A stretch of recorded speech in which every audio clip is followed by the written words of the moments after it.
आइए हम आज की आराधना को परमेश्वर की महिमा के साथ और उसके गीतों को गाते हुए शुरू करते हैं। जब इन गीतों को गाते हैं परमेश्वर आप सबों को बहुत आशीष दे और आप भी हमारे साथ इन गीतों को गाएं और परमेश्वर की आशीष को अपने जीवन में महसूस करें।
को मुबारक मुझे सब देता हूँ।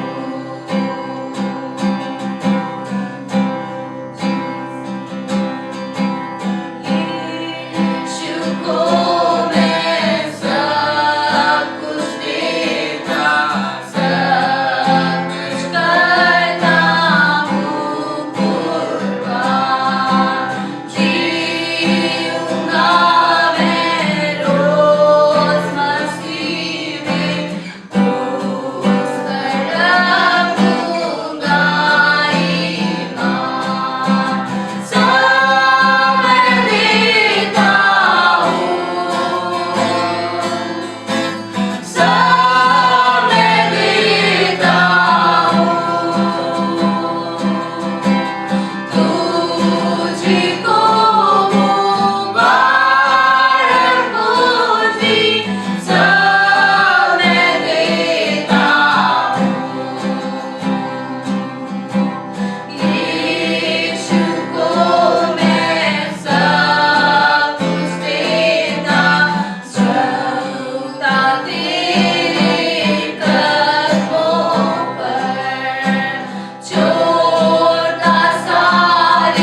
परमेश्वर को कहें कि मैं सब कुछ देता हूँ परमेश्वर, मैं अपनी सारी चीज़ों को, अपनी तकलीफों को, अपनी परेशानियों को मैं तुझे देता हूँ। और मैं फिर से गाऊँ, I surrender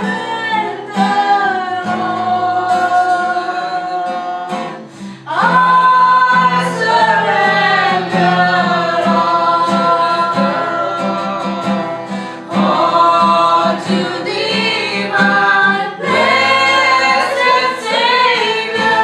I surrender all.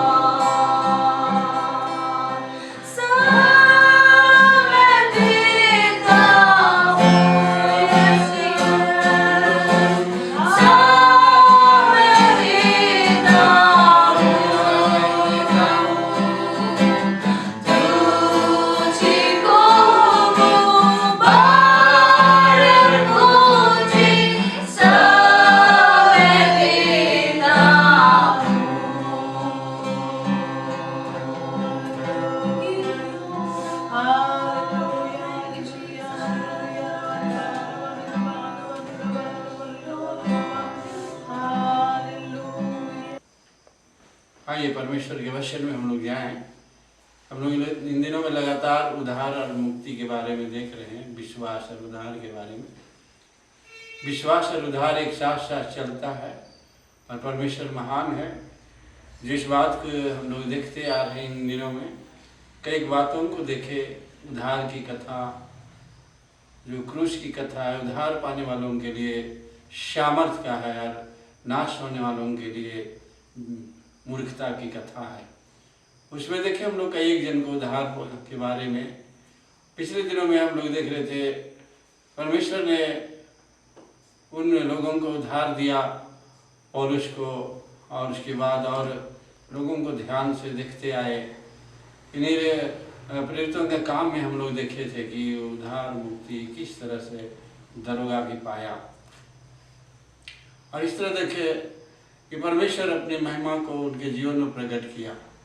आज मेरे प्रियो, ये बहुत ज़रूरी है हम अपने जीवन में उद्धार और मुक्ति और विश्वास को एक साथ लेके चलें, ताकि हम समझ पाएँ कि ये क्या है। आज उसी से संबंधित कुछ बातों को और ध्यान करने जा रहे हैं, जो सिलसिले में हम लोग आगे बढ़ते हैं और परमेश्वर इन वचनों के द्वारा आपसे बातचीत करे, आशीष दे।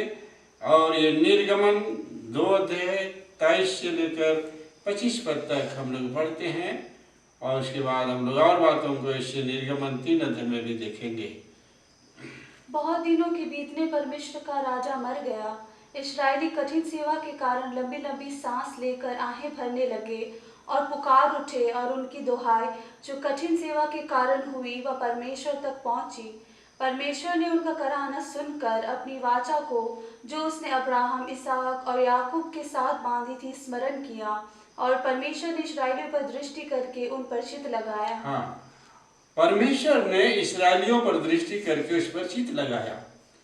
और इस समय वो वाचा जो अब्राहम, इसहाक, याकूब से परमेश्वर ने बांधी थी, याद किया, स्मरण किया कि मैंने उन लोगों पर कुछ वाचा बांधे।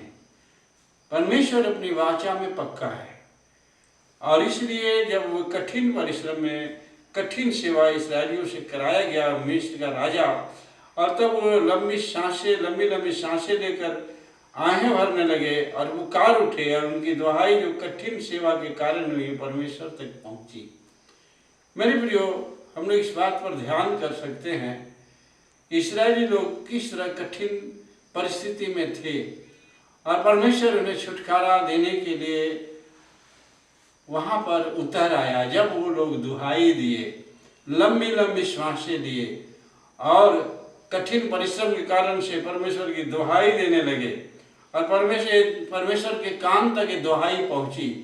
हमारा परमेश्वर स्वर्ग से होकर हमारी बातों को सुनता है।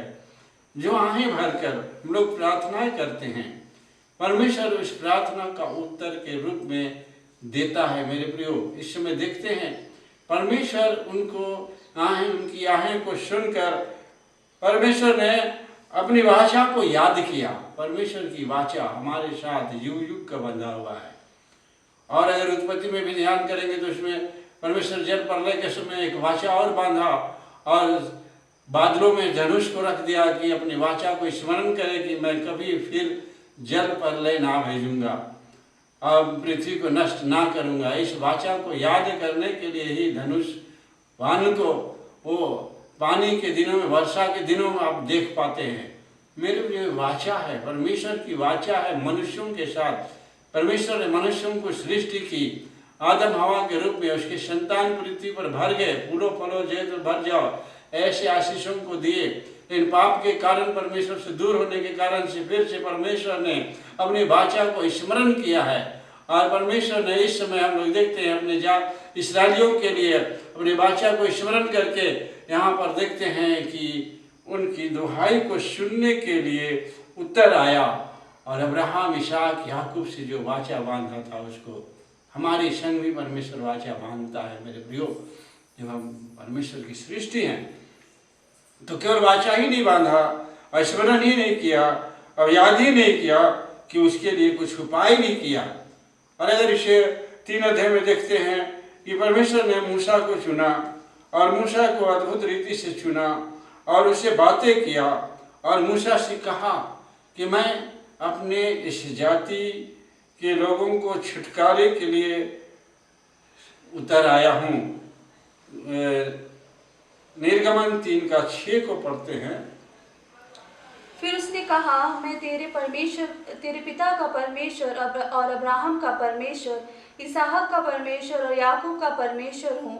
तब मूसा ने, जो परमेश्वर की ओर देखने से डरता था, अपना मुंह ढांप लिया। परमेश्वर मूसा से दर्शन करके उसे कहा, मैं तेरे पिता का परमेश्वर और अब्राहम का परमेश्वर और इसहाक का परमेश्वर, याकूब का परमेश्वर हूँ। जब परमेश्वर इस बात को स्मरण दिलाता है मूसा को, फिर 7 पद से पढ़ते हैं आगे तक, कुछ 12 पद तक, उसके बाद हम लोग इसमें और बातों को देखेंगे। फिर यहोवा ने कहा, मैंने अपनी प्रजा के लोग जो मिस्र में हैं उनके दुख को निश्चय देखा है और उनकी जो चिल्लाहट परिश्रम कराने वालों के कारण होती है उसको भी मैंने सुना है और उनकी पीड़ा पर मैंने चित्त लगाया है। इसलिए अब मैं उतर आया हूँ कि उन्हें मिस्रियों के वश से छुड़ाऊं और उस देश से निकाल कर एक अच्छे और बड़े देश में, जिसमें दूध और मधु की धाराएं बहती है, अर्थात कनानी, हित्ती, एमोरी, परिजी, हिब्बी और यबूसी लोगों के स्थान में पहुंचाओ। इसलिए अब सुन, इस्राएलियों की चिल्लाहट मुझे सुनाई पड़ी है और मिस्रियों का उन पर अंधेर करना भी मुझे दिखाई पड़ा है। इसलिए आ, मैं तुझे फिरौन के पास भेजता हूँ कि तू मेरी इस्राएली प्रजा को मिस्र से निकाल ले आए। परंतु मूसा ने परमेश्वर से कहा, मैं कौन हूँ जो फिरौन के पास जाऊँ और इस्राएलियों को मिस्र से निकाल ले आऊँ। उसने कहा, निश्चय मैं तेरे संग रहूँगा और इस बात का कि तेरा भेजने वाला मैं हूँ तेरे लिए यह चिन्ह होगा कि जब तू उन लोगों को मिस्र से निकाल चुके तब तुम इसी पहाड़ पर परमेश्वर की उपासना करोगे। यहाँ पर देखते हैं कि परमेश्वर मूसा को देखा, चुना, अलग किया और मिस्रियों को राजा फिरौन के पास इस्राएलियों को छुटकारा दिलाने के लिए अपने उतर आया और कहता है, मैं उनके पीड़ाओं को देखा, चिल्लाहट उसके परिश्रम कराने वालों के कारण होती है, उसको मैंने सुना और उसकी पीड़ा पर मैंने चित्त लगाया है। मेरे प्रियो, आज परमेश्वर इस पीड़ादायक संसार में, पीड़ा के वश में, संकट के समय में परमेश्वर हमारे ऊपर चित्त लगाता है। जब हम इस चिल्लाहट, इस गिड़गिड़ाहट से साथ परमेश्वर से प्रार्थना करते हैं और एक छुटकारा देने वाले व्यक्ति को चुनता है। इस्राएलियों के बीच में मूसा को परमेश्वर ने चुना और उनको छुटकारा के लिए अपने दास को अभिषेक किया और बहुत से वार्तालाप किया मूसा के द्वारा और उसके हाथ में सामर्थ दिया, चिन्ह दिया। और इस तरह हम देखते हैं कि यहाँ पर परमेश्वर इस कारण से हमारी चिल्लाहट को आज सुन रहा है। आज संसार संकट में है, परमेश्वर के लोग संकट में हैं, पीड़ाओं में हैं, सताव में हैं, बीमारियों में हैं। जब परमेश्वर के लोग उस जीवित परमेश्वर को चिल्लाते हैं, पुकारते हैं, तो परमेश्वर उतर आता है। हम लोग आगे थोड़ा सा और देखेंगे 13 पद से लेकर 15 पद तक पढ़ेंगे इसे निर्गमन 3 अध्याय का। मूसा ने परमेश्वर से कहा, जब मैं इस्राएलियों के पास जाकर उनसे कहूँ, तुम्हारे पितरों के परमेश्वर ने मुझे तुम्हारे पास भेजा है, तब यदि वे मुझसे पूछे उसका क्या नाम है, तब मैं उनको क्या बताऊं? परमेश्वर ने मूसा से कहा, मैं जो हूँ सो हूँ। फिर उसने कहा, तू इस्राएलियों से यह कहना, जिसका नाम मैं हूँ है, उसी ने मुझे तुम्हारे पास भेजा है। फिर परमेश्वर ने मूसा से यह भी कहा, तो इस्राएलियों से कहना, तुम्हारे पितरों का परमेश्वर अर्थात अब्राहम का परमेश्वर, इसहाक का परमेश्वर और याकूब का परमेश्वर यहोवा, उसी ने मुझको तुम्हारे पास भेजा है। देख, सदा तक मेरा नाम यही रहेगा और पीढ़ी पीढ़ी में मेरा स्मरण इसी से हुआ करेगा। पीढ़ी से पीढ़ी मेरा नाम इसी से स्मरण किया जाएगा। मैं हूँ सो हूँ, मैं हूँ भेजा हूँ, कहता है अपना नाम मैं हूँ बताता है। और यहाँ पर देखते हैं कि परमेश्वर फिर से मूसा से वार्तालाप किया और परमेश्वर भेजता है मूसा को, जाओ। परमेश्वर ने मूसा से यह भी कहा, तो इस्राएलियों से यह कहना, तुम्हारे पितरों का परमेश्वर और अब्राहम का परमेश्वर, इसहाक का परमेश्वर, याकूब का परमेश्वर है, जी उसी ने मुझको तुम्हारे पास भेजा है। परमेश्वर भेजा, मूसा को भेजा, और परमेश्वर ने मूसा के द्वारा इस्राएलियों को छुटकारा दिलाया, उधार दिलाया मिस्रियों के हाथ से और उस देश से, और उस देश में ले जाने के लिए प्रतिज्ञा किया जहाँ दूध और मधु की धारा बहती है। मेरे प्रियो, आज यहाँ पर देखते हैं कि कहता है उसी ने मुझको तुम्हारे पास भेजा। परमेश्वर ने मूसा से कहा, उनसे कहना कि उसी ने मुझको तुम्हारे पास भेजा। आज अगर हम नया नियम में आते हैं, इस जगह में देखते हैं परमेश्वर ने अपने पुत्र यीशु को भेजा हमारे और आपके उद्धार के लिए। उन दिनों में परमेश्वर ने इस्राएलियों को छुटकारे के लिए मूसा को भेजा। इन दिनों में, जगत के अंत के दिनों में, अपने पुत्र यीशु को भेजा। इस संसार में पाप के कारण कराना और इस तरह की परिस्थितियां हैं, और इस समय परमेश्वर हमारे संग है और अपने पुत्र यीशु के द्वारा है, और यीशु के द्वारा हम छुटकारे के लिए याद दिलाता है। यीशु को भेजा।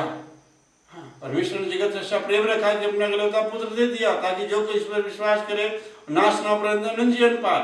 परमेश्वर ने यीशु को भेजा। इन दिनों में परमेश्वर का पुत्र यीशु को भेजा। इमानुएल नाम रखा गया, इसका अर्थ है परमेश्वर हमारे संग। यीशु का नाम भी वही है, परमेश्वर हमारे संग। परमेश्वर अपने पुत्र यीशु के द्वारा हमारा और आपका छुटकारा और उस दूध मधु की धारा बहने वाला देश स्वर्गीय कनान के में ले जाने के लिए अपने पुत्र को भेजा। मेरे प्रियो, जब यीशु को हम ग्रहण कर लेते हैं, यीशु को ले लेते हैं अपने जीवन में, मुंह से अंगीकार कर लेते हैं, यीशु में से छुटकारा देता है, मुक्ति देता है, और ये यीशु को विश्वास के कारण से होता है। जो इन दिनों हम लोग देख रहे हैं, हम अपने विश्वास को दृढ़ रखें परमेश्वर पर, उसके पुत्र यीशु पर अपने विश्वास को दृढ़ रखें, क्योंकि हमारा मुक्तिदाता, उद्धार करता, जीवन दाता है। जिस तरह परमेश्वर ने कहा, यीशु भी कहा कि परमेश्वर के उस मूसा के झाड़ी की कथा में, मैं अब्राहम, इसहाक, याकूब का परमेश्वर, वो जीवितों का परमेश्वर है। आज हम पुकारेंगे कठिन समय में, इस कठिन वक्त में निश्चय वो झुककर हमारी प्रार्थना को सुनेगा। मेरे प्रियो, आज आइए हम पुकारते हैं उसे, यीशु को पुकारते हैं। अगर आप बीमार हैं, पुकारिए यीशु को, कहिए प्रभु आइए हमें छुटकारा दीजिए। अगर आप उद्धार की जरूरत महसूस करते हैं, आत्मा के उद्धार का, यीशु को पुकारिए। इस समय यीशु आपको उद्धार और मुक्ति देने के लिए तैयार है मेरे प्रियो। और जब तक वो समय हम पुकारें, जब तक यहोवा मिल सकता है, परमेश्वर मिल सकता है, जब तक यीशु मिल सकते हैं, हम उसे पुकारें। एक समय आएगा यीशु नहीं मिलेंगे, उससे पहले हम पुकारें। आइए पुकारें यीशु को, इस समय पुकारें। आंखों को बंद करें, अपने जीवन की समस्या को रखें यीशु के पास, उनसे कहें, हे प्रभु, हाँ हमारे जीवन में समस्या है, हमारे जीवन में संकट है, हमारे जीवन में गरीबी है, हमारे जीवन में बीमारी है, हमारे बेरोजगार हैं, हमारे जीवन में ऐसी परिस्थितियां हैं, आप पुकारेंगे यीशु छुटकारा देने के लिए आपके सामने खड़े हो जाएंगे। मेरे प्रियो, आंखों को बंद करके देखें, यीशु के खड़ा हो महसूस करें, आपके बगल में यीशु मसीह खड़े हैं, इस बात को महसूस करें और इस छुटकारे के लिए पुकारें। Hallelujah hallelujah. ओ रबा लाबा रीरा बा लाबा, छुटकारे के लिए पुकारें। ओ रबा रीरा बा लाबा। आइए प्रार्थना करें। सर्वशक्तिमान प्रभु, तेरे पुत्र यीशु के लिए हम धन्यवाद करते हैं, जो इस समय इस सुन रहे हैं वचनों को, उसके बगल में तू खड़ा हो यीशु, और उन्हें छुटकारा दे। छू ले यीशु, छू ले, सारे घर लोगों को छू ले, आशीषों से भर दे, आत्मा से भर दे, छुटकारे से भर दे, अपनी महिमा को उनके जीवन में प्रकट कर, अपनी उपस्थिति से भर दे। प्रभु आशीष दे, आशीष दे, महिमा को प्रकट कर। प्रभु इन्हें आशीषित कर। प्रार्थना यीशु के नाम में सुंदर से ग्रहण कर, आमीन। अब प्रभु यीशु मसीह का अनुग्रह, ईश्वर पिता का प्रेम, पितरात्मा की सहभागिता हम सबों के संग सदा होती रहे, आमीन। सबको जय मसीह। और आप सब ठीक होंगे। और इन दिनों में आराधना जब नहीं हो रहा है या खुलने वाला है, सावधानी के साथ हम लोग इसको करेंगे। आने वाले दिनों में सूचनाएं दी जाएगी, अब फोन के द्वारा नंबर दिया जाता है, संपर्क करें, किस तरह आराधना खुलेगा, इन बातों को हम लोग बात करेंगे। धन्यवाद।